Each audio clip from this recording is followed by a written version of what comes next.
Okay, so now we're going to look at who is most to blame for this. The Peter's blame game.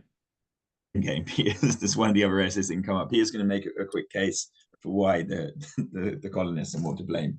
So make the case for why the colonists, the Americans, are to blame for this. Yeah, I was just telling James that I would have fled to Canada at the outbreak of military hostilities, probably. But then maybe I would have fled back to the US after. No But trial, that's it. no Okay, trial so by jury, no assembly, everything. no. Catholicism. Who's to blame? Hard one. I think that the British needed to decide if they're not strong enough to enforce their taxes, then the only alternative would have been a conciliatory approach. You have to choose one or the other. That said, I don't think it was easy for the British Parliament to know that, given the fog of war and all of the other problems of actually knowing what the hell is going on at the best of times. I think that the British provoked, yes, they provoked the colonists, but I think that the colonists, I think I guess in principle, I don't see how England does not have the right to tax one of its colonies. I don't see why it doesn't have the right to ask for the colonies to defray some of the costs of the 7 Years' War, which benefited the colonies directly. I think I can easily see that justification. I can easily see that. Do you think they have the right? I think that was boycotts and to like the Sons of Liberty, like the burning of effigies, burning down houses, like no, firing and feathering. Well, are these responses to the British actions? Do they have a right to do it? That's a difficult question. I think that's a difficult question. It's relative, isn't it, to what the law is? Yeah. So I'm just assuming the law doesn't allow you in America to burn down houses, tar and people. Yeah, I don't know. I don't know what to say about that. I think in principle, I would tend to favour the British view over the colonial ones.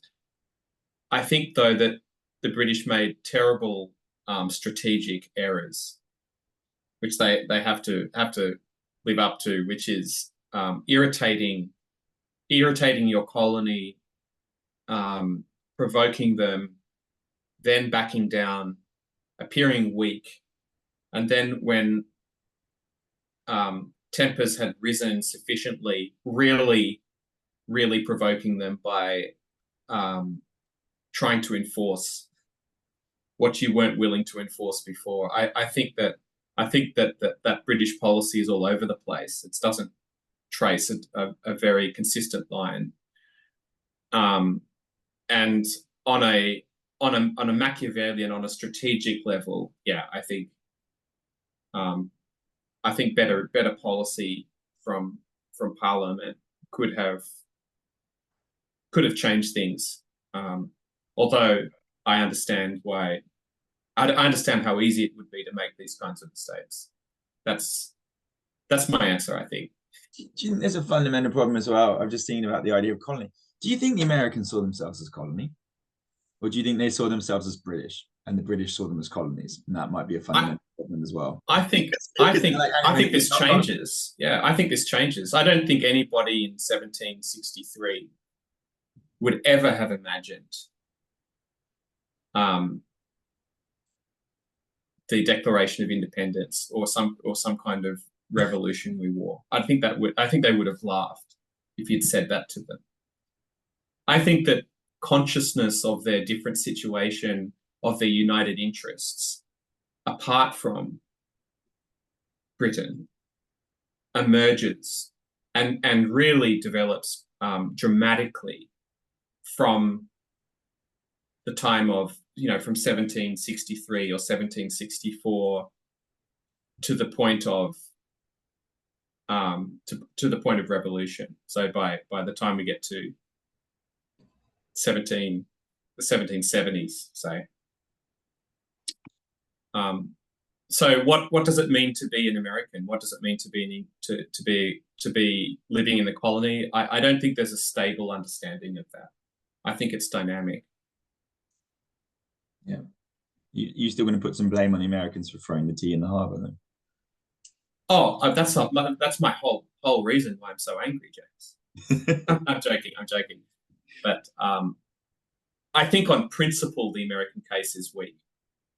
I think on principle, they understood it's weak. How badly the English would see that as destruction of property, throwing it in the harbor. Or do you think they weren't really thinking? Oh no, I think it was absolutely intended to. It was an act of defiance. Yeah, a very effective one. Again, I can't quite explain the Indian costumes in this, but but definitely an act of defiance.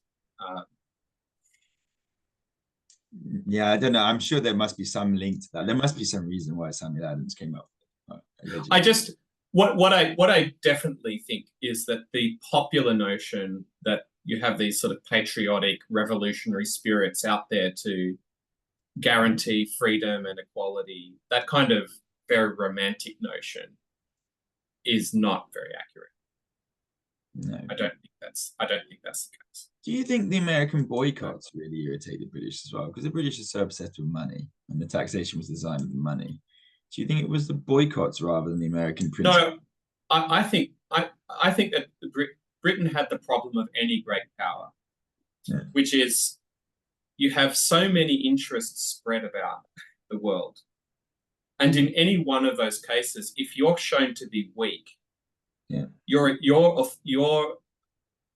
prestige as a power is put into question. This is the problem in any asymmetrical dispute between a great power and a lesser power, right? If the lesser power can resist the greater power and get away with it, that's a victory. That's a defeat for the greater power. And so I don't think that I don't think the economics is that important to Britain. I mean, the amount of money they're taxing is not very much. No. It's not very much at all. It's incredible how insignificant it is, actually, when you look at the figures. But I think that the principle is important. The principle of English superiority, of needing to, once you enact a new law, the necessity of enforcing it, whether it's good or not, I think that's a priority. That has to be the case. Yeah, that's why I think the British are more to blame as well, because you think the Proclamation Act was restricting westward movement. That has some sense, but why? I know they didn't want conflict with the Native Americans, but it felt like a restriction. If you put in the case for the colonists, it feels like a restriction for no reason. The Stamp Act is raising taxes, which they don't recognize Parliament's right to do, because it should be their own colonial assemblies. The Declaratory Act is just... That's what some argue. Townsend duties are basically just to prove a point.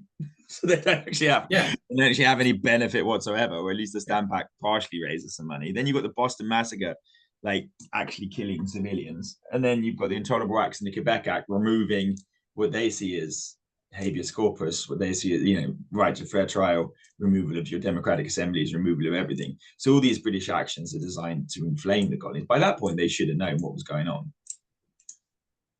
Yeah. If you're looking at it in a history textbook, I think if you're there and you're in the middle of things, it can be understandable why you wouldn't realize. Yeah. Conscious of your time, I'm just going to go through the underlying tensions, because I think both of us would probably agree that is most, unless you want to make the case for the other ones, that's most likely the reason why. So they obviously had different versions of what was going on.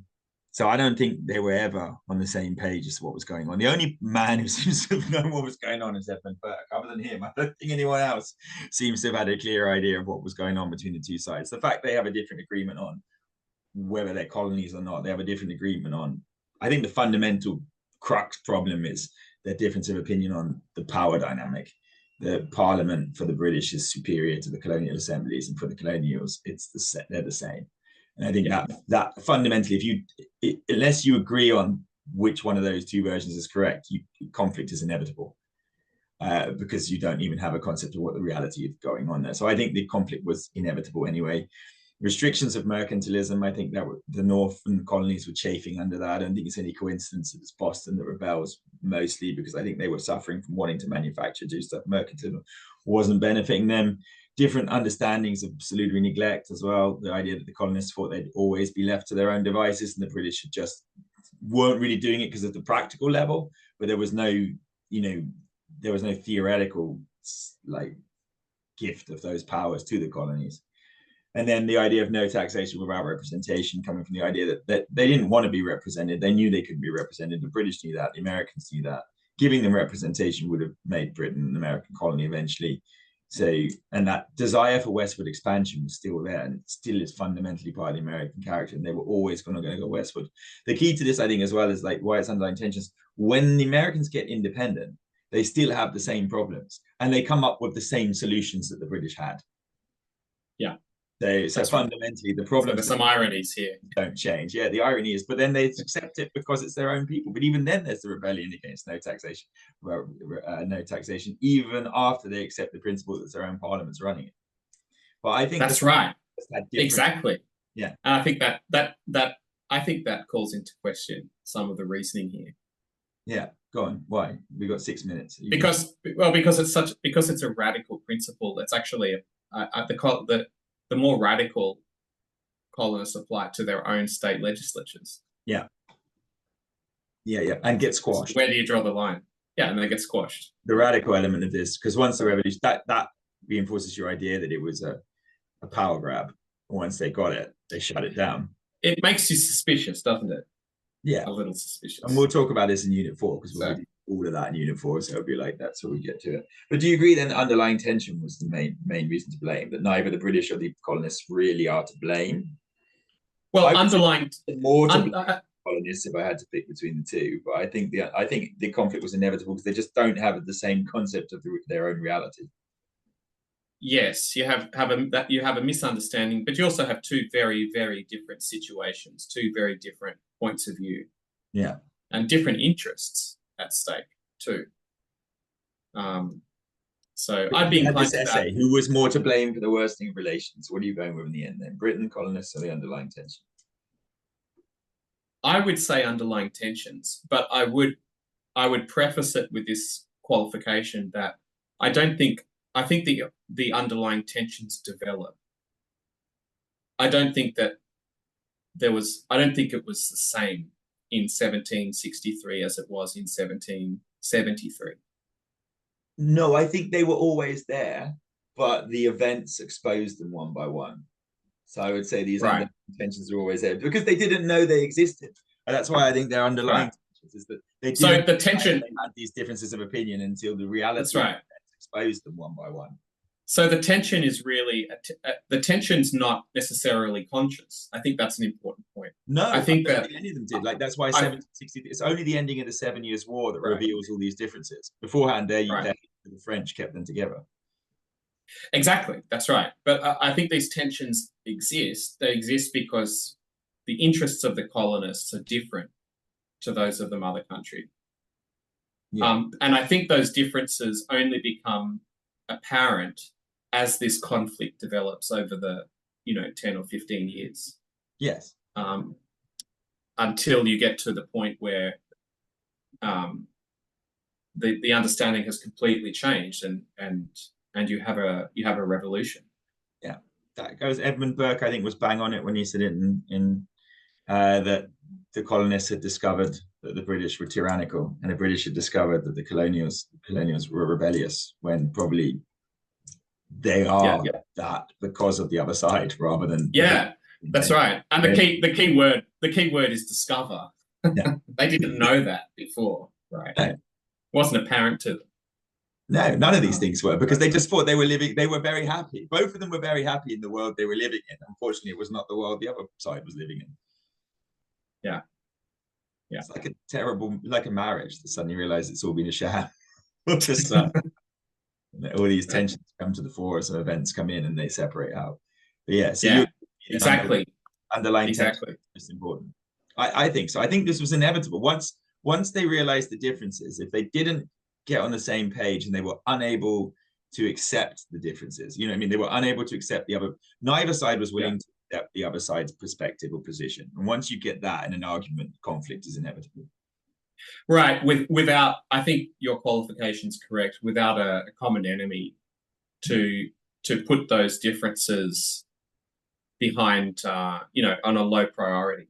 So if, for example, England had not won the 7 Years' War in such a spectacular way, and there were there was a French threat on, threatening. There was a French colonies that were a potential threat to American expansion. I think the story is very different. Yeah, probably, and we'll get onto that. We'll deal with Unit 1. We'll talk about the French. So England is a victim of its own military success. Yeah, the quote was that Britain won the 7 Years' War and lost it. Yeah. Yeah. But is that really a big deal? So I don't think it's a very big deal. No, it wasn't. But it was at the time because they were worried about losing all the economic benefits. But then it changed the American Revolution changed the whole concept of the British Empire as well. Because when they lost it, they were like, "Oh my God, we're going to lose all the trade." But then the Americans kept trading with them; they didn't pay for anything. So they were like, "Actually, this is much better. We'll get all the benefits of the trade." And the Americans still use that system. So the irony is, the American Revolution created the system that the British then modeled on the British Empire that the Americans then stole. Economic domination. The Americans. That's why I love history, because nothing is ever what it seems. No, and most of the time people get their biggest revelations from mistakes. That's right. Or losses when they lose. Right. All right, we'll finish on there. I think that was quite good for Unit 2. We covered most of it. Thanks, James. All right. I enjoyed that. Yeah, thanks. Me too. Bye.